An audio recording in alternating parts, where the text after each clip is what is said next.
Hello all, welcome to Oggy notes. ഈ ഒരു വീഡിയോയിൽ ഞാൻ പറയാൻ പോകുന്നത് ആൻ ആസ്ട്രോളജിസ്റ്റ് എന്ന് പറഞ്ഞിട്ടുള്ള ഒരു ചാപ്റ്ററിനെ കുറിച്ചിട്ടാണ്. ഇത് 12th ക്ലാസ്സിലാണ് ഇത് മെയിനായിട്ട് ഈ ഒരു ചാപ്റ്റർ എടുക്കുന്നത്. അപ്പോൾ ഈ ഒരു ചാപ്റ്ററിനെ കുറിച്ച് പറയുകയാണെങ്കിൽ ഇത് ഒരു ആസ്ട്രോളജറിൻ്റെ ഒരു ദിവസത്തിനെ കുറിച്ചിട്ടാണ്. ഇത് നമുക്ക് ടൈറ്റിൽ കേൾക്കുമ്പോൾ തന്നെ നമുക്ക് മനസ്സിലാവും. ആൻ ആസ്ട്രോളജിസ്റ്റ് ഡേ, ഒരു ആസ്ട്രോളജറിൻ്റെ ഒരു ദിവസം. ആസ്ട്രോളജർ എന്ന് പറഞ്ഞാൽ എന്താ? ജോത്സ്യൻ. അപ്പോൾ ഒരു ജോത്സ്യൻ്റെ ഒരു ദിവസമാണ് ഈ ഒരു കഥ പറയാൻ പോകുന്നത്. ഇത് ഫസ്റ്റ് ആരാ എഴുതിയ നോക്കുകയാണെങ്കിൽ RK നാരായണനാണ് എഴുതിയത്. RK Narayan, NARAYAN, Narayan. അപ്പോൾ ഈ ആൾ അല്ലെങ്കിൽ RK നാരായണൻ ഭയങ്കര ഫേമസ് ആയിട്ടുള്ള ഒരു ഇന്ത്യൻ റൈറ്ററാണ്. റിനൗൺഡ് ആയിട്ടുള്ള ഇന്ത്യൻ റൈറ്ററാണ് അദ്ദേഹം. അതേപോലെ തന്നെ നമുക്ക് നോക്കുകയാണെങ്കിൽ ഫേമസ് ആയിട്ടുള്ള റൈറ്റേഴ്സ് ചാൾസ് ഡിക്കൻസും ആൻഡൺ ചെക്കോവും വില്യം ഫോക്നറും അവരെ പോലെയുള്ള ഫേമസ് ആയിട്ടുള്ള റൈറ്റേഴ്സിൻ്റെ അവർ ലീഗിൽപ്പെടുത്താവുന്ന രീതിയിലുള്ള ഒരു റൈറ്ററാണ് RK നാരായണൻ എന്ന് പറഞ്ഞിട്ടുള്ള റൈറ്റർ. അപ്പോൾ ഇതിൽ നമുക്ക് മെയിൻ തീംസ് നോക്കുകയാണെങ്കിൽ ഒന്നാമത്തത് ഹിപ്പോക്രസീസ് എന്ന് പറഞ്ഞു കഴിഞ്ഞാൽ എന്താ നമുക്ക് പറയാം, ചെയ്യുന്നതും പറയുന്നതും വേറെ വേറെ ഉള്ള സ്വഭാവമുള്ളവർക്കാണ് ഹിപ്പോക്രസീസ് അല്ലെങ്കിൽ ഹിപ്പോക്രൈറ്റ് എന്ന് പറയാം. അപ്പോൾ ഹിപ്പോക്രസീസ് എന്നല്ലേ നമുക്കൊരു കാപട്യമുള്ള അല്ലെങ്കിൽ നമുക്ക് എന്താ പറയുക, പകൽമാന്യന്മാരൊക്കെ പറയുന്നവരൊക്കെ പോലെ ഹിപ്പോക്രസീസ് എന്ന് പറയുന്ന ഒരു തീം ഇതിൽ മെയിനായിട്ട് കാണുന്നുണ്ട്. മനുഷ്യന്മാരുടെ സ്വഭാവത്തിനെ കുറിച്ചിട്ടുള്ള ഒരു കഥയായിട്ട് നമുക്ക് പറയാൻ പറ്റും. പിന്നെ സെൽഫിഷ്നെസ്, ഇതിൽ നമുക്ക് സ്വാർത്ഥതയെ കുറിച്ചിട്ട് കാണാൻ പറ്റും. പിന്നെ ഷ്രൂയിഡ്നെസ് എന്ന് പറഞ്ഞാൽ എന്താ, നമുക്ക് മറ്റുള്ളവരെ അല്ലെങ്കിൽ മനുഷ്യന്മാരുടെ അണ്ടർസ്റ്റാൻഡ് ചെയ്തിട്ട് അവരെ ഹാൻഡിൽ ചെയ്യാനുള്ള, മനുഷ്യന്മാരെ പെട്ടെന്ന് ഹാൻഡിൽ ചെയ്യാനും അല്ലെങ്കിൽ അവരെ ട്രിക്ക് ചെയ്യാൻ അല്ലെങ്കിൽ അവരെ കയ്യിലെടുക്കാനുള്ള ഒരു കഴിവിനെയാണ് ഷ്രൂയിഡ്നെസ് എന്ന് പറയുന്നത്. പിന്നെ റിവെഞ്ച്ഫുൾനെസ്, പ്രതികാരം ചെയ്യാനുള്ള ആ ഒരു നാച്ചറിനെ ഇതിൽ കാണിക്കുന്നുണ്ട്. പ്രതികാരം എന്നുള്ള ആ ഒരു നാച്ചർ, ഹ്യൂമൻ നാച്ചറിനെ ഈ ഒരു കഥയിൽ കാണിക്കുന്നുണ്ട്. അപ്പോൾ നമുക്കിതിൽ ഓതറിനെ കിട്ടി, അതേപോലെ തന്നെ ഇതിൽ മെയിൻ തീംസ് കിട്ടി. ഇത് 4 സെക്ഷനായിട്ടാണ് അല്ലെങ്കിൽ 4 സെക്ഷനായിട്ടാണ് ഞാൻ പറയാൻ പോകുന്നത്. അതിൽ ഒന്നാമത്തെ സെക്ഷന് ഈ ഒരു ക്യാരക്ടറിൻ്റെ ബാക്ക്ഗ്രൗണ്ടാണ്, ആസ്ട്രോളജറിൻ്റെ ബാക്ക്ഗ്രൗണ്ടാണ്. ഇതിൽ മെയിനായിട്ട് 2 ക്യാരക്ടേഴ്സ് മാത്രമേ ഉള്ളൂ. അതിലൊന്നാമത്തെ ക്യാരക്ടറാണ് ആസ്ട്രോളജർ, രണ്ടാമത്തെ ക്യാരക്ടർ ഇനി വരാൻ പോകുന്നുള്ളൂ. അദ്ദേഹത്തിൻ്റെ പേരാണ് ഗുരു നായക് എന്ന് പറഞ്ഞിട്ടുള്ളത്. അപ്പോൾ നമുക്ക് നോക്കുകയാണെങ്കിൽ ഫസ്റ്റ് ക്യാരക്ടർ അല്ലെങ്കിൽ ഫസ്റ്റ് സെക്ഷൻ ആയിട്ടുള്ള കഥയിൽ നമുക്ക് നോക്കുകയാണെങ്കിൽ ആസ്ട്രോളജറിനെ കുറിച്ചിട്ടാണ് പറയുന്നത്. അപ്പോൾ ആസ്ട്രോളജറിനെ കുറിച്ച് പറയുകയാണെങ്കിൽ ഒരു ഉച്ച സമയം അദ്ദേഹം ഒരു പുളിമരത്തിൻ്റെ അടിയിൽ പോയിട്ട് അല്ലെങ്കിൽ ഒരു ടൗൺ ഹാൾ പാർക്കിൽ പോയിട്ട് അദ്ദേഹം അവിടെ ഇരിക്കുകയാണ്. അപ്പോൾ അദ്ദേഹത്തിൻ്റെ ബാക്ക്ഗ്രൗണ്ട് അല്ലെങ്കിൽ അദ്ദേഹത്തിൻ്റെ ലുക്കിനെ കുറിച്ചിട്ട് പറയുന്നുണ്ട്. അദ്ദേഹത്തിൻ്റെ നെറ്റിയിൽ എന്താണ്, ഭസ്മം തേച്ചിട്ടുണ്ട്. നമ്മളെ ഈ സാക്രഡ് ആഷ് ആയിട്ടുള്ള ഭസ്മം തേച്ചിട്ടുണ്ട്. പിന്നീട് എന്താണ്, കുങ്കുമമുണ്ട്, വേർമിലിയൻ ഉണ്ട് നെറ്റിയിൽ, വേർമിലിയൻ ഉണ്ട്. കുങ്കുമം തേച്ച പോലെ നെറ്റിയിലൊരു കുങ്കുമം തേച്ചിട്ടുണ്ട്. അതേപോലെ തന്നെ നെറ്റിയിൽ തലയിൽ തലപ്പാവുണ്ട്, ടേബൻ ഉണ്ട്. തലപ്പാവിൻ്റെ ഇംഗ്ലീഷാണ് ടേബൻ. പിന്നീട് അദ്ദേഹത്തിൻ്റെ കയ്യിൽ എന്തൊക്കെയുള്ളതെന്ന് വെച്ച് കഴിഞ്ഞാൽ കൗറി ഉണ്ട്. കൗറി എന്ന് പറയുന്നത് ഈ കവടി എന്നൊക്കെ പറയുന്നത് നമ്മൾ ഈ ജോത്സ്യന്മാരുടെ കയ്യിലൊക്കെ ഉണ്ടാവുന്ന അങ്ങോട്ടും ഇങ്ങോട്ടൊക്കെ നീക്കി വെക്കുന്ന ആ ഒരു സാധനത്തിനാണ് കവടി എന്നറിയാം. അപ്പോൾ അത് അദ്ദേഹത്തിൻ്റെ കയ്യിലുണ്ട്, ഏതൊരു ജോത്സ്യൻ്റെ കയ്യിലുള്ളതുപോലെ തന്നെ. പിന്നെ പാൽമൈറ റൈറ്റിങ്സ് എന്ന് പറയുന്ന താളിയോല ഇലകളും കാര്യങ്ങളൊക്കെ. പിന്നെ അദ്ദേഹത്തിൻ്റെ കയ്യിലൊരു നോട്ട്ബുക്ക് ഉണ്ട്. പിന്നെ എന്താണ്, ഒരു കഷ്ണം തുണിയുണ്ട്, അതിൻ്റെ അകത്ത് കുറച്ച് ഒബ്സ്ക്യൂർ ആയിട്ടുള്ള റൈറ്റിങ്സ് ഉണ്ട്. അതായത് നമുക്ക് മനസ്സിലാവാത്ത രീതിയിൽ എന്തൊക്കെയോ എഴുതി വെച്ചിട്ടുള്ള കുറച്ച് കാര്യങ്ങളൊക്കെ. അപ്പോൾ ഇദ്ദേഹത്തിൻ്റെ ലുക്കിനെ കുറിച്ചിട്ടൊക്കെയാണ് ഫസ്റ്റ് പറയുന്നത്. അദ്ദേഹം ഒരു ഉച്ച സമയം പോയിട്ട് ഒരു സ്ഥലത്ത് പോയിട്ടിരിക്കുകയാണ്. അപ്പോൾ ഇദ്ദേഹത്തിൻ്റെ പ്രൊഫഷണൽ എക്യുപ്മെൻറ്റ്സ് ആണ് ഇങ്ങനത്തെ കുറച്ച് കാര്യങ്ങളൊക്കെ. കൗറി എന്ന് പറയുന്നതും അതേപോലെ തന്നെ എന്താണ് നമുക്ക് പറയാൻ പറ്റുന്നത്, ഒരു പീസ് ഓഫ് ക്ലോത്ത്, അതിൽ എന്തൊക്കെയോ എഴുതിയിട്ടുണ്ട്. പിന്നെന്താണ്, അദ്ദേഹത്തിൻ്റെ കയ്യിൽ പാൽമേറ റൈറ്റിങ്സ് ഉണ്ട്. പിന്നെന്താണ്, അതേപോലെ തന്നെ നോക്കുകയാണെങ്കിൽ ഒരു നോട്ട്ബുക്ക് ഉണ്ട്, അതിൽ കുറേ കാര്യങ്ങളൊക്കെ എഴുതി വെക്കാൻ വേണ്ടിയിട്ടൊക്കെ. അപ്പോൾ നോക്കുകയാണെങ്കിൽ ഇയാളെ കണ്ണ് അല്ലെങ്കിൽ ഇദ്ദേഹത്തിൻ്റെ കണ്ണ്, ഈ ഒരു ആസ്ട്രോളജറിൻ്റെ കണ്ണ് ഭയങ്കര തിളങ്ങുന്ന കണ്ണായിരിക്കും. കാരണം എന്താണെന്ന് വെച്ച് കഴിഞ്ഞാൽ ഇദ്ദേഹത്തിൻ്റെ കണ്ണെന്ന് വെച്ച് കഴിഞ്ഞാൽ നല്ല തിളങ്ങുന്ന കണ്ണാവാൻ കാരണം ഇയാൾ എപ്പോഴും കസ്റ്റമേഴ്സിനെ ഇങ്ങനെ നോക്കിക്കൊണ്ടിരിക്കും. അപ്പോൾ കസ്റ്റമേഴ്സിനെ നോക്കിക്കൊണ്ടിരിക്കുമ്പോൾ ഇയാളെ കണ്ണ് അങ്ങനെ ആ ഒരു തിളക്കമുള്ളതുപോലെ തോന്നി തുടങ്ങും. അപ്പോൾ ഈ കസ്റ്റമേഴ്സ് എന്താണ് ധരിക്കുക, അപ്പോൾ ഇയാൾക്ക് എന്തെങ്കിലും അല്ലെങ്കിൽ ഇദ്ദേഹത്തിന് എന്തെങ്കിലും പ്രത്യേകമായിട്ടുള്ള കഴിവുണ്ടെന്നുള്ള ഒരു കാര്യത്തിനെ കുറിച്ചാണ്. പക്ഷേ ഇതിൽ കാണാൻ പറ്റുന്നത് നമുക്കെന്താണ്, ഇദ്ദേഹം ഒരു ഫേക്ക് ആയിട്ടുള്ള ഒരു ആസ്ട്രോളജറാണ്, അല്ലെങ്കിൽ ഒരു കള്ള ജ്യോത്സ്യനാണ്. അപ്പോൾ ഒരു കള്ള ജ്യോത്സ്യനാണ് ഇദ്ദേഹം. അപ്പോൾ ഇദ്ദേഹത്തിൻ്റെ ആ ലുക്കൊക്കെ കെട്ടിയിട്ട് അവിടെ ഇരിക്കുകയാണ്, ഒരു കള്ള ജ്യോത്സ്യം പറയാൻ വേണ്ടിയിട്ട് ഇരിക്കുകയാണ്. അപ്പോൾ ഇദ്ദേഹത്തിൻ്റെ അടുത്ത് ഡാലിയ പൂക്കളുടെ അടുത്തേക്കൊക്കെ ഈ തേനീച്ചകൾ വരുന്ന പോലെ ഇദ്ദേഹത്തിൻ്റെ ലുക്ക് കണ്ടിട്ട് ആൾക്കാർ എന്ത് ചെയ്യും, അദ്ദേഹത്തിൻ്റെ അടുത്തേക്ക് പോകും, കൈ നോക്കാനും അതേപോലെ തന്നെ ഭാവി പറയാനൊക്കെ വേണ്ടിയിട്ട്. അപ്പോൾ അതേപോലെ തന്നെ നോക്കുകയാണെങ്കിൽ അദ്ദേഹം ഇരിക്കുന്ന സ്ഥലത്ത് ഒരുപാട് കച്ചവടക്കാരുണ്ടായിരുന്നു. ഒരുപാട് കച്ചവടക്കാരെന്ന് പറയുമ്പോൾ അവിടെ എന്തൊക്കെയുണ്ട്, അവിടെ മരുന്ന് കച്ചവടക്കാരുണ്ടായിരുന്നു. അതേപോലെ തന്നെ സ്റ്റോളനായിട്ടുള്ള ഹാർഡ്വെയറും കാര്യങ്ങളൊക്കെ വിൽക്കുന്ന സ്ഥലം ഉണ്ടായിരുന്നു. പിന്നീട് മെജീഷ്യൻസ്, ഇത് മാന്ത്രികന്മാരുണ്ടായിരുന്നു. പിന്നീട് നമുക്ക് എല്ലാ സ്ഥലത്തും കാണുന്ന പോലെ ഒരു കച്ചവട സ്ഥലത്ത് കാണുന്ന പോലെ ചീപ്പ് ക്ലോത്ത്സ് ഒക്കെ വെക്കുന്ന അങ്ങനത്തെ ഒരു സ്ഥലം കൂടി ഉണ്ടായിരുന്നു. ആ ഒരു കച്ചവടം കൂടി ഉണ്ടായിരുന്നു അവിടെ, ഈ ഒരു ജ്യോത്സ്യൻ ഇരിക്കുന്ന സ്ഥലത്ത്. അതേപോലെ തന്നെ നോക്കുകയാണെങ്കിൽ അവിടെ അല്ലെങ്കിൽ കപ്പലണ്ടി വിൽക്കുന്ന ആളുണ്ടായിരുന്നു. കപ്പലണ്ടി വിൽക്കുന്ന ആൾ പല പേര് പറഞ്ഞിട്ടായിരുന്നു ഈ കപ്പലണ്ടി വിറ്റിരുന്നത്. ഇദ്ദേഹത്തിൻ്റെ വിൽക്കുന്ന സാധനം കപ്പലണ്ടി ആണെങ്കിലും ഇദ്ദേഹം പറഞ്ഞത് പല പേരുകൾ വിളിച്ചിട്ടാണ്.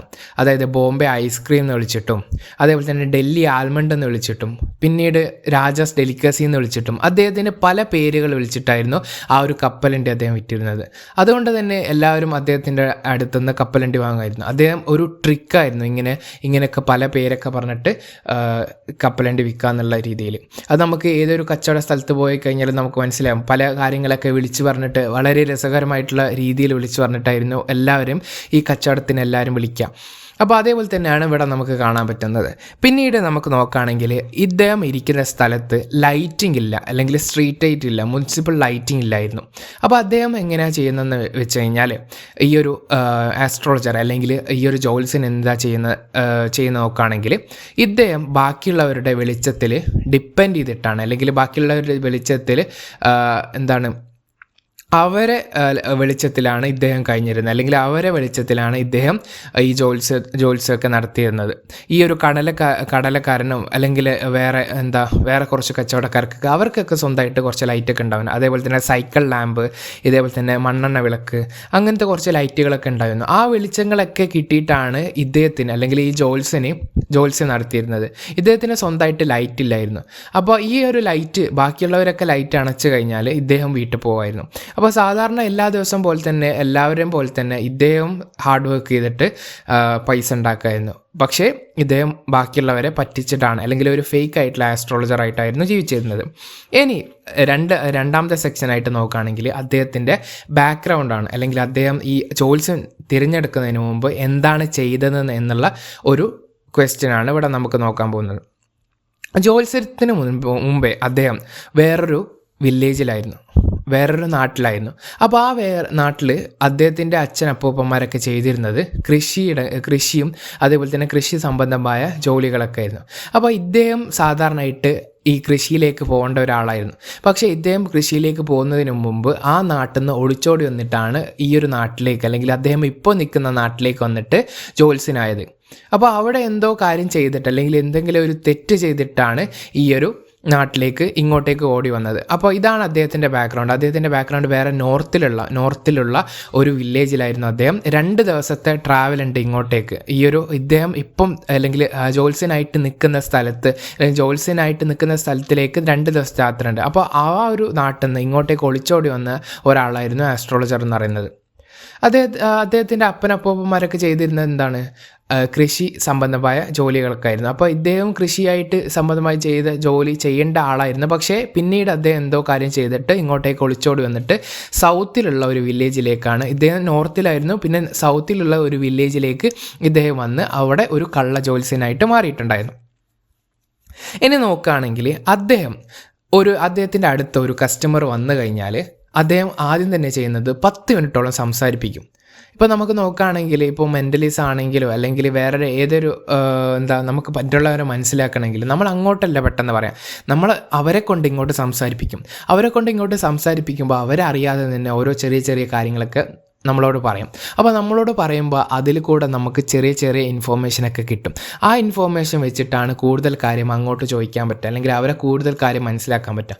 അതേപോലെ തന്നെയാണ് ഇവിടെ ജോത്സ്യനും ചെയ്തിരുന്നത്. 10 മിനിറ്റോളം സംസാരിപ്പിക്കും.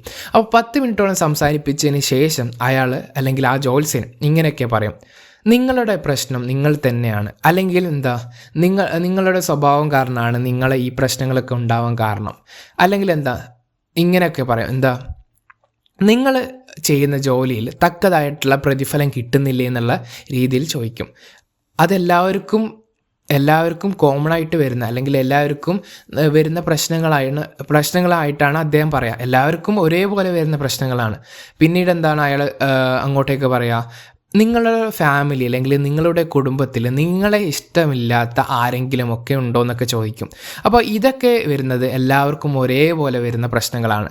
അപ്പോൾ ഒരേപോലെ വരുന്ന പ്രശ്നങ്ങളൊക്കെ ഇതൊക്കെ മനസ്സിലാക്കിയിട്ട് മനുഷ്യന്മാരുടെ സ്വഭാവമൊക്കെ ഒരുപോലെ വരുന്ന കാര്യങ്ങളൊക്കെ മനസ്സിലാക്കിയിട്ട് ഇദ്ദേഹം അങ്ങോട്ടേക്ക് ഈ കസ്റ്റമേഴ്സ് അല്ലെങ്കിൽ വരുന്ന കസ്റ്റമേഴ്സിനോട് അങ്ങോട്ടേക്ക് പറയും. അപ്പോൾ അങ്ങോട്ടേക്ക് പറയുമ്പോൾ പല കസ്റ്റമേഴ്സും ഇത് അംഗീകരിക്കും. ഇങ്ങനെയൊക്കെ ഉണ്ടല്ലോ എന്നുള്ള ആ ഒരു കാര്യം അംഗീകരിക്കും. അങ്ങനെ അദ്ദേഹത്തിന് അത് പൈസ കൊടുത്തിട്ട് സാധാരണ ദിവസം പോലെ എല്ലാ ജോലികളും ചെയ്യുന്ന പോലെ അദ്ദേഹം സാധാരണ ദിവസം പോലെ ജോലി ചെയ്തിട്ട് തന്നെ പോകും. അങ്ങനെയാണ് പെട്ടെന്ന് ഒരു ദിവസം ഒരു പുതിയ ക്യാരക്ടർ കടന്നു വരുന്നത്, ഒരു അജ്ഞാതൻ അല്ലെങ്കിൽ ഒരു സ്ട്രേഞ്ചർ.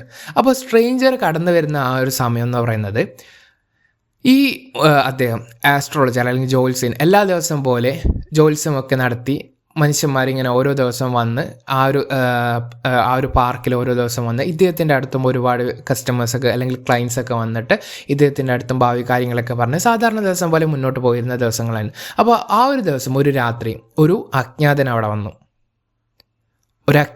വന്നു. അപ്പോൾ അജ്ഞാതൻ വന്നത് ഒരു ചെറിയൊരു വെളിച്ചത്തിൻ്റെ മറവിലായിരുന്നു. അപ്പോൾ ആ അജ്ഞാതൻ്റെ മുഖം നമുക്ക് കാണാൻ പറ്റില്ല, അല്ലെങ്കിൽ അതിൽ കാണാൻ പറ്റില്ല എന്നുള്ള രീതിയിലാണ് ആദ്യം ആ ഒരു കഥയിലുള്ളത്. അപ്പോൾ ഈ ഒരു ജോത്സ്യന്, ഈ ഒരു അസ്ട്രോളജറിന് ഈ അജ്ഞാതൻ്റെ മുഖം കാണാൻ പറ്റുന്നില്ല. പക്ഷേ ഈ ഒരു ജോത്സ്യന് ഏതൊരു കസ്റ്റമേഴ്സ് വന്ന പോലെ, അല്ലെങ്കിൽ അവസാനത്തെ ഒരു കസ്റ്റമേഴ്സ് വന്ന പോലെ അദ്ദേഹത്തിനെ കാണാൻ തുടങ്ങി, അല്ലെങ്കിൽ അദ്ദേഹത്തിനെ കണ്ടു. ഈ ഒരു അജ്ഞാതനെ കണ്ടു. അപ്പോൾ ആ അജ്ഞാതനോട് കൈ നോക്കണമെന്നുള്ള കാര്യത്തിന് അങ്ങോട്ടേക്ക് ചോദിക്കുകയും കൈ ഒന്ന് ചെറുതായിട്ട് ചെരിച്ച് നോക്കുകയും ചെയ്തു. അപ്പോൾ ഈ ഒരു കാര്യത്തിനോട് ആ അജ്ഞാതന് താല്പര്യം ഉണ്ടായിരുന്നില്ല. ഈ ഒരു കാര്യത്തിന് ആ അജ്ഞാതന് പുച്ഛിക്കുകയായിരുന്നു ചെയ്തിരുന്നത്. ഈ ഒരു ജോത്സ്യനെ പുച്ഛിക്കുകയായിരുന്നു ചെയ്തിരുന്നത്. അപ്പോൾ ജോത്സ്യൻ എന്ത് ചെയ്തു? ജോത്സ്യന് അത് ദേഷ്യം വന്നു. ഈ ഒരു കാര്യത്തിനോട് ദേഷ്യം വന്നു. ഇങ്ങനെ ആ അജ്ഞാതന് ഈ ജോത്സ്യനെ പുച്ഛിച്ചതോടെ അപ്പോൾ ജോത്സ്യൻ എന്ത് ചെയ്തു? കുറച്ച് ദേഷ്യം വന്നു. അപ്പോൾ ഈ അജ്ഞാതൻ പറഞ്ഞു, എനിക്ക് കുറച്ച് കാര്യങ്ങളൊക്കെ അറിയണം, അപ്പോൾ ഈ കാര്യങ്ങളൊക്കെ പറഞ്ഞു കഴിഞ്ഞാൽ ഞാൻ നിങ്ങളെ അംഗീകരിക്കാമെന്ന് ഈ അജ്ഞാതൻ ജോത്സ്യനോട് പറഞ്ഞു.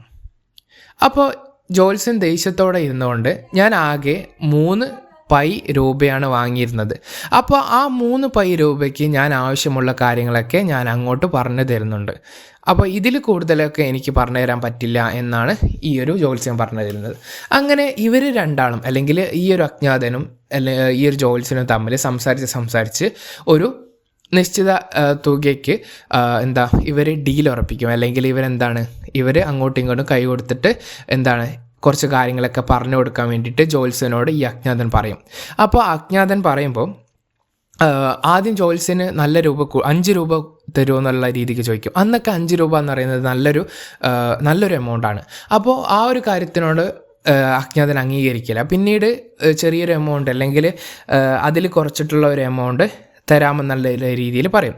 അപ്പോൾ തരാമെന്ന് പറഞ്ഞപ്പോൾ അത് അജ്ഞാതൻ അംഗീകരിക്കുകയും അത് പിന്നെ ഡീൽ ഉറപ്പിച്ച് അവരെ അങ്ങോട്ടും ഇങ്ങോട്ടും ഇരിക്കുകയും ചെയ്തു. അപ്പോൾ ഇവർ രണ്ടാളും അങ്ങോട്ടും ഇങ്ങോട്ടും ഇരിക്കുമ്പോൾ ഈ അജ്ഞാതൻ്റെ മുഖം അപ്പോഴാണ് ഈ ജോത്സ്യൻ കാണുന്നത്. അപ്പോൾ ഈ ജോത്സ്യൻ കാണുമ്പോൾ പെട്ടെന്ന് അജ്ഞാതൻ്റെ മുഖം കാണുമ്പോൾ ഈ ജോത്സ്യൻ പെട്ടെന്ന് ഞെട്ടും. ഈ ജോത്സ്യൻ പെട്ടെന്ന് ഞെട്ടാൻ കാരണം എന്താണെന്ന് വെച്ച് കഴിഞ്ഞാൽ, ഈ ജോത്സ്യന് ഈ അജ്ഞാതന് എന്തോ ഒരു അറിവുണ്ട്, അല്ലെങ്കിൽ ഈ അജ്ഞാതനെ എന്തോ ഒരു മനസ്സിലാക്കിയിട്ടുണ്ട്, ഇയാളായിട്ട് എന്തോ ഒരു ബന്ധമുണ്ടെന്നുള്ള കാര്യം. പക്ഷേ ഈ ഒരു അജ്ഞാതനെ ജോത്സ്യനെ മനസ്സിലായിട്ടില്ല.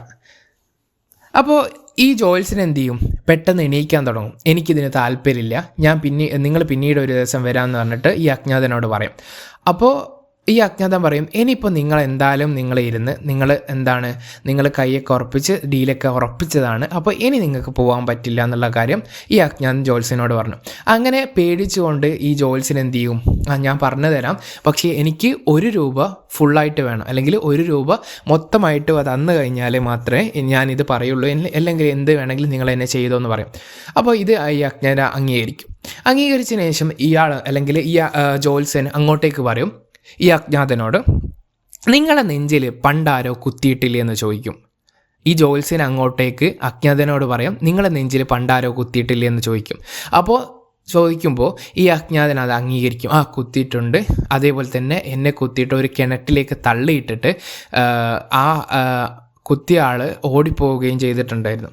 അങ്ങനെ ഈ ഒരു കാര്യത്തെ എങ്ങനെയൊക്കെ അറിയാമെന്നുള്ള ആ ഒരു ഡൗട്ട് അല്ലെങ്കിൽ ആ ഒരു ക്യൂരിയോസിറ്റി ആർക്കുണ്ടാവും, ഈ ഒരു അജ്ഞാതൻ ഉണ്ടാവും. അതേപോലെ തന്നെ ഇവിടെ ഈ അജ്ഞാതൻ്റെ പേര് നമുക്ക് വെളിപ്പെടുത്തുന്നുണ്ട്, ഗുരു നായക് എന്നാണ്, ഗുരു നായക്. അപ്പോൾ ഇതിൽ 2 ക്യാരക്ടേഴ്സ് മാത്രമേ ഉള്ളൂ, ഒന്ന് ജോത്സ്യനും ഒന്ന് ഗുരുനായക്കും. അപ്പോൾ ഗുരുനായകാണ് ഈ അജ്ഞാതൻ. അപ്പോൾ ഈ അജ്ഞാതനോട് അങ്ങോട്ടേക്ക് പറയും നിങ്ങളെ നെഞ്ചിലാരോ കുത്തിയിട്ടില്ലേ, നിങ്ങളെ പണ്ട് നെഞ്ചിൽ കുത്തിയിട്ട് കിണറ്റിലേക്ക് തള്ളിയിട്ടിട്ട്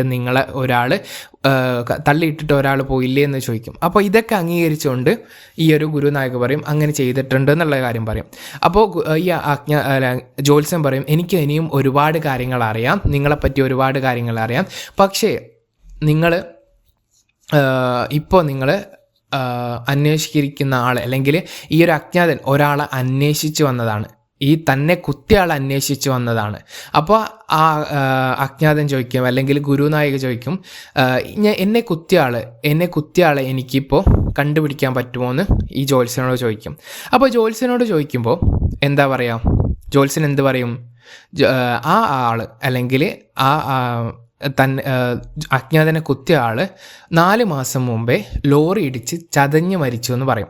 അപ്പോൾ ചതഞ്ഞ് മരിച്ചു എന്ന് പറയുമ്പോൾ ഈ ഗുരുനായകൻ എന്താവും, കുറച്ച് നിരാശയാവും, ഡിസപ്പോയിൻറ്റഡ് ആവും. കാരണം താൻ ഇത്രയും കാലം റിവഞ്ച് ചെയ്യാൻ വേണ്ടിയിട്ട്, പ്രതികാരം ചെയ്യാൻ വേണ്ടിയിട്ടാണ് അദ്ദേഹം ഇത്രയും ദൂരം, അതായത് നോർത്ത് നിന്ന് സൗത്ത് വരെ 2 ദിവസത്തെ യാത്ര ചെയ്തിട്ട് ഇങ്ങോട്ടേക്ക് വന്നത്.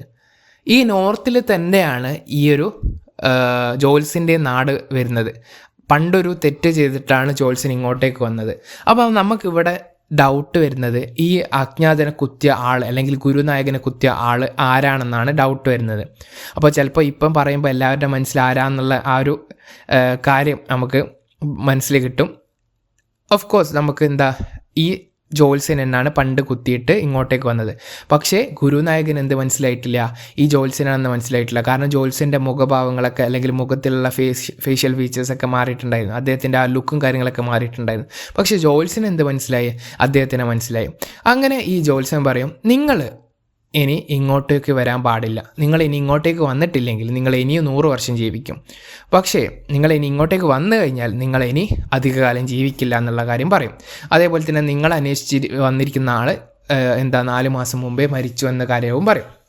അങ്ങനെ ഇതൊക്കെ കേട്ടിട്ട് രാത്രി സമയമാണ്, അവസാനത്തെ കസ്റ്റമേഴ്സ് അല്ലെങ്കിൽ അവസാനത്തെ ക്ലൈൻ്റ് ആയിട്ടാണ് അദ്ദേഹം വന്നത്. അപ്പോൾ രാത്രി സമയം ആ ഒരു കയ്യിൽ കുറച്ച് പൈസയൊക്കെ കൊടുത്തിട്ട് അല്ലെങ്കിൽ കയ്യിൽ കുറച്ച് ചില്ലറൊക്കെ വെച്ചിട്ട്, ഈ രാത്രി ആയതുകൊണ്ട് തന്നെ അത് എത്ര നോക്കാനുള്ള ആ ഒരു വെളിച്ചമില്ലായിരുന്നു. അപ്പോൾ ഇത് എത്ര നോക്കാൻ വെളിച്ചമില്ലാതെ അത് ഗുരുനായക് തൻ്റെ നാട്ടിലേക്ക്, നോർത്തിലേക്കുള്ള നാട്ടിലേക്ക് പോവുകയും ഈ ഒരു ആസ്ട്രോളജർ അല്ലെങ്കിൽ ജോത്സ്യന് തൻ്റെ വീട്ടിലേക്ക് പോവുകയും ചെയ്യും. ജോത്സ്യന് തൻ്റെ വീട്ടിലേക്ക് പോകുമ്പോൾ തൻ്റെ ഭാര്യയുടെ അടുത്ത് ഈ പൈസ കൊടുക്കും. അപ്പോൾ ഈ പൈസ കൊടുക്കുമ്പോൾ അപ്പോഴാണ് തനിക്ക് മനസ്സിലാവുക അദ്ദേഹം പറഞ്ഞ 1 രൂപ ഫുള്ളായിട്ടില്ല, അതിലാകെ 12.5 അണ മാത്രമേ ഉള്ളൂ. അന്നത്തെ കാലത്ത് അല്ലെങ്കിൽ ഒരുപാട് മുമ്പത്തെ കാലത്താണ്, അപ്പോൾ അന്നത്തെ കാലത്തുള്ള കോയിൻ സിസ്റ്റമാണ് അണ എന്ന് പറയുന്നത്. അപ്പോൾ 12.5 അണ മാത്രമേ ഉള്ളൂ എന്ന് ഈ ഒരു ജോത്സ്യന് മനസ്സിലാവും. അതേപോലെ തന്നെ ജോത്സ്യൻ്റെ ഭാര്യ എണ്ണി നോക്കുമ്പോൾ മനസ്സിലാവും. പക്ഷേ ഭാര്യയ്ക്ക് ഇത് കേട്ടപ്പോൾ സന്തോഷമായിരിക്കും, കാരണം ഇത്രയും പൈസ ഇട്ടിട്ട് തൻ്റെ മകൾക്ക് കുറച്ച് ജാഗരിയും തേങ്ങയൊക്കെ വാങ്ങി കുറച്ച് മധുര പലഹാരങ്ങൾ ഉണ്ടാക്കി കൊടുക്കുക എന്നുള്ള കാര്യം ഈ ഒരു ഭാര്യ പറയും. അതേപോലെ തന്നെ ഈ ഒരു ഭാര്യയോട് അവസാനം ഈ ജോത്സ്യന് കുറച്ച് കാര്യങ്ങൾ അങ്ങോട്ട് കൺഫ്യസ് ചെയ്യുന്നുണ്ട്, അല്ലെങ്കിൽ കുറ്റബോധം പറയാം, അല്ലെങ്കിൽ അങ്ങോട്ടേക്ക് കുറച്ച് കാര്യങ്ങളൊക്കെ പറയുന്നുണ്ട് താൻ പണ്ട് ചെയ്ത തെറ്റിനെ കുറിച്ചിട്ട്. കാരണം താൻ ഒരു കള്ള് കുടിച്ചിട്ട് താൻ ഒരാളെ കുത്തിയിട്ടുണ്ടെന്നും കിണറ്റിലേക്ക് ഇട്ട് അദ്ദേഹത്തിനെ തള്ളിയിട്ടിട്ടാണ് ഇങ്ങോട്ടേക്ക് ഓടി വന്ന് ഇവിടെ ജോത്സ്യനായതെന്ന കാര്യമൊക്കെ താൻ അല്ലെങ്കിൽ ജോത്സ്യൻ എന്ത് ചെയ്യും, ഭാര്യയോട് രാത്രി പറയും. അപ്പോൾ ഭാര്യ ഇത് കേട്ട് ഞെട്ടും, നിങ്ങൾ ഇങ്ങനെയൊക്കെ ചെയ്തിട്ടുണ്ടായിരുന്നു. പക്ഷേ ഈ ഒരു ജോത്സ്യന് ഇതൊക്കെ പറഞ്ഞപ്പോൾ ഒരു സമാധാനമായി. കാരണം താൻ ഇതുവരെ വിചാരിച്ചിരുന്നത്, അല്ലെങ്കിൽ ജോത്സ്യൻ ഇതുവരെ വിചാരിച്ചിരുന്നത് അദ്ദേഹം മരിച്ചു എന്നാണ്. താനൊരു കൊലയാളിയാണെന്നുള്ള കാര്യം ഈ ഒരു ജോത്സ്യന് ഇതുവരെ വിചാരിച്ചിരുന്നത്. പക്ഷേ ഇപ്പം അദ്ദേഹത്തിന് മനസ്സിലായി താനൊരു കൊലയാളിയല്ല, അദ്ദേഹം ഇപ്പോഴും ജീവിച്ചിരിപ്പുണ്ടെന്നുള്ള കാര്യം ജോത്സ്യന് മനസ്സിലായി. അദ്ദേഹമാണ് ഗുരുനായക്.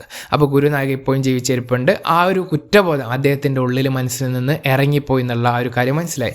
അങ്ങനെ ഇദ്ദേഹത്തിൻ്റെ ഉള്ളിലുള്ള കുറ്റബോധം അദ്ദേഹം ഫേസ് ചെയ്തുകൊണ്ടാണ് ഈ ഒരു കാര്യം അദ്ദേഹത്തിനോട് ഉള്ളിലുള്ള കുറ്റബോധം ഇല്ലാണ്ടായത്. അപ്പോൾ അദ്ദേഹം ഈ ഗുരുനായകനെ ഫേസ് ചെയ്തിട്ടുള്ള ആ ഒരു കുറ്റബോധം ഇല്ലാണ്ടായി എന്നുള്ള ആ ഒരു കൺസെപ്റ്റും ഉണ്ട്. അതേപോലെ തന്നെ നോക്കുകയാണെങ്കിൽ ഇവിടെ 1 രൂപയാണ് ഗുരുനായക് തരാമെന്ന് പറഞ്ഞത്. പക്ഷേ ഇവിടെ 12.5 അണ മാത്രമേ ഈ ജോത്സ്യന് തന്നിട്ടുള്ളൂ. അപ്പോൾ ഈ ജോത്സ്യന് അങ്ങനെ തന്നപ്പോൾ രാത്രി ഭാര്യയുടെ അടുത്ത് കൊടുത്തപ്പോൾ ഈ പൈസ എണ്ണി നോക്കുമ്പോൾ അത്രയേ ഉള്ളൂ. അപ്പോൾ ഈ ജോത്സ്യൻ പറയും, ആ ആൾ എന്നെ പറ്റിച്ചു, അല്ലെങ്കിൽ ആ അജ്ഞാതൻ അല്ലെങ്കിൽ ഗുരുനായകൻ എന്നെ പറ്റിച്ചു. കാരണം 1 രൂപ തരാമെന്ന് പറഞ്ഞിട്ട് 12.5 അണ മാത്രമേ തന്നിട്ടുള്ളൂ. പക്ഷേ ഇവിടെ നോക്കുകയാണെങ്കിൽ ഇവിടെ ആക്ച്വലി പറ്റിച്ചത്, അല്ലെങ്കിൽ കുറച്ച് വലിയ പറ്റിച്ചത് എന്താണ്, ഈ ജോത്സ്യന് ഈ ഗുരുനായകനാണ് പറ്റിച്ചത്. കാരണം ഈ ഗുരുനായകൻ അന്വേഷിച്ച് വന്ന ആൾ മരിച്ചുപോയെന്നും 4 മാസം മുമ്പ് ലോറി ഇടിച്ച് മരിച്ചുപോയെന്നും അദ്ദേഹം ഇനി കാണാൻ പറ്റില്ല എന്നുള്ള കാര്യമൊക്കെ പറഞ്ഞിട്ട് അങ്ങോട്ട് പറഞ്ഞ് പറ്റിച്ച് തിരിച്ച് നാട്ടിലേക്ക് അയക്കുകയാണ് ചെയ്തത്. പക്ഷേ യഥാർത്ഥത്തിൽ ആ ആൾ, അല്ലെങ്കിൽ ഗുരുനായകൻ അന്വേഷിച്ച് വന്ന ആൾ ഈ ഒരു ജോത്സ്യൻ തന്നെ എന്നുള്ള കാര്യം പിന്നീടാണ് അറിയുന്നത്, അല്ലെങ്കിൽ പിന്നീടാണ് ഈ കഥയിൽ നമുക്ക് അറിയാൻ പറ്റുന്നത്. അപ്പോൾ ഇത്രയും കാര്യങ്ങളാണ് ഈ ഒരു കഥയിൽ വരുന്നത്. ചെറിയൊരു സ്റ്റോറിയാണ്, ഒരു ജോത്സ്യൻ്റെ ഒരു ദിവസത്തിനെ കുറിച്ചിട്ടാണ്. ഇപ്പോൾ എല്ലാവർക്കും പെട്ടെന്ന് വായിച്ചാൽ നമുക്ക് പെട്ടെന്ന് മനസ്സിലാവും, പെട്ടെന്ന് നമുക്ക് റീക്യാപ്പ് ചെയ്യാൻ പറ്റുന്ന, അല്ലെങ്കിൽ പെട്ടെന്ന് നമുക്ക് മനസ്സിലാക്കിയെടുക്കാൻ പറ്റുന്ന ഒരു കഥയാണ്, ഒരു ദിവസത്തെ കഥയാണ്. അപ്പോൾ എല്ലാവരും പറ്റുകയാണെങ്കിൽ ഇതൊന്ന് വായിച്ചു നോക്കുക. ഇതിൻ്റെ നോട്ട്സൊക്കെ ഞാൻ ടെലിഗ്രാം ചാനലിലേക്ക് ഇടുന്നതായിരിക്കും. ചാനലിൻ്റെ ലിങ്ക് ചാനലിൻ്റെ ബയോയിലേക്ക് കിടക്കുന്നതായിരിക്കും. അതേപോലെ തന്നെ എല്ലാവരും ഈ ഒരു ഓഡിയോ പറ്റുകയാണെങ്കിൽ കേട്ടിട്ട് വായിച്ചു നോക്കുക, പിന്നീട് നോട്ട്സൊക്കെ വായിച്ചു നോക്കുക. അപ്പോൾ okay, thank you all, see you in the next video.